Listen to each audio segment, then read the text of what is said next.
நண்பர்களே, அனைவருக்கும் அன்னை சமையல் உமாவின் அன்பான வணக்கங்கள்.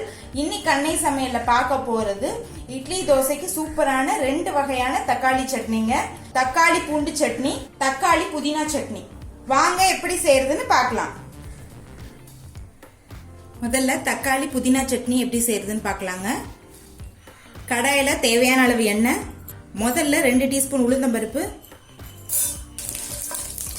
உளுந்து லேசா கலர் மாறட்டுங்க. அடுத்து 3 பச்சை மிளகாய் சேர்த்துக்கலாம்.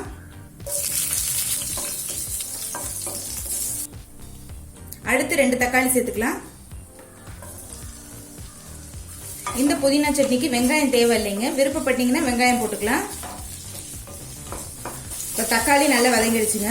அடுத்து 2 கைப்பிடி அளவு புதினாவை சேர்த்துக்கலாம். புதினாவை ரொம்ப வதக்கணும்னு அவசியம் இல்லைங்க, லேசா வதக்கினா போதும்.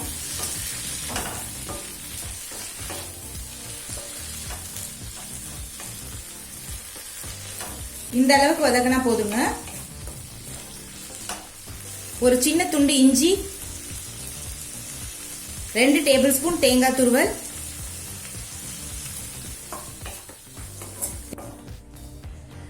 கொஞ்சமா புளி. நம்ம ஏற்கனவே தக்காளி மட்டும்தான் சேர்த்திருக்கோம், அதனால கொஞ்சம் தான் புளி சேர்க்கிறேன். தேவையான அளவு உப்பு. இதெல்லாம் ஆறின பிறகு தேவையான அளவு தண்ணி சேர்த்து மிக்சியில நைஸா அரைச்சுக்கலாம். இப்ப மிக்சியில எல்லாத்தையும் அரைச்சாச்சுங்க. இப்ப சட்னியை கடுகு, உளுந்து, கருவேப்பிலை போட்டு தாளிச்சிடலாம். இப்ப தக்காளி புதினா சட்னி ரெடி ஆயிடுச்சு. அடுத்து தக்காளி பூண்டு சட்னி எப்படி செய்யறதுன்னு பார்க்கலாம். இப்ப அடுத்து தக்காளி பூண்டு சட்னி எப்படி செய்யறதுன்னு பார்க்கலாம். கடாயில தேவையான அளவு நல்லெண்ணெய். நீங்க கார சட்னி செய்யும் போது நல்லெண்ணெய் யூஸ் பண்ணீங்கன்னா உங்களுக்கு அந்த அளவுக்கு காரம் தெரியாதுங்க.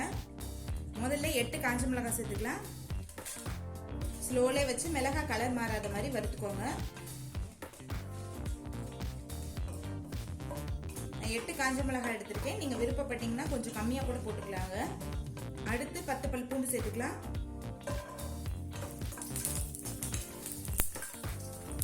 பூண்டு லேசா வதங்கினா போதுங்க, ரொம்ப வதங்கணும்னு அவசியம் இல்லை. அடுத்து 2 தக்காளி சேர்த்துக்கலாம்.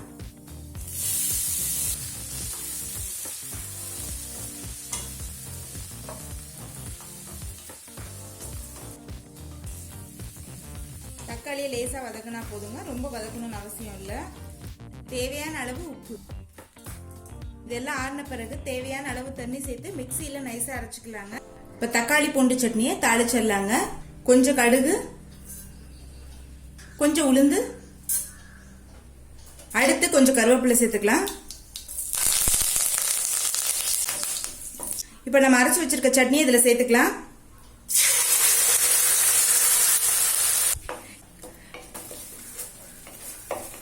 இப்ப 2 நிமிஷம் வரைக்கும் வதக்கியாச்சுங்க. இப்ப தக்காளி பூண்டு சட்னி ரெடி ஆயிடுச்சுங்க. இட்லி கூட சர்வ் பண்ணிடலாம். இப்ப சுவையான தக்காளி பூண்டு சட்னி, தக்காளி புதினா சட்னி ரெடி ஆயிடுச்சுங்க.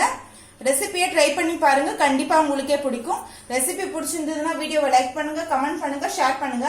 இது வரைக்கும் அன்னை சமையல் சேனலை சப்ஸ்கிரைப் பண்ணலன்னா சப்ஸ்கிரைப் பண்ணுங்க. தேங்க்யூ.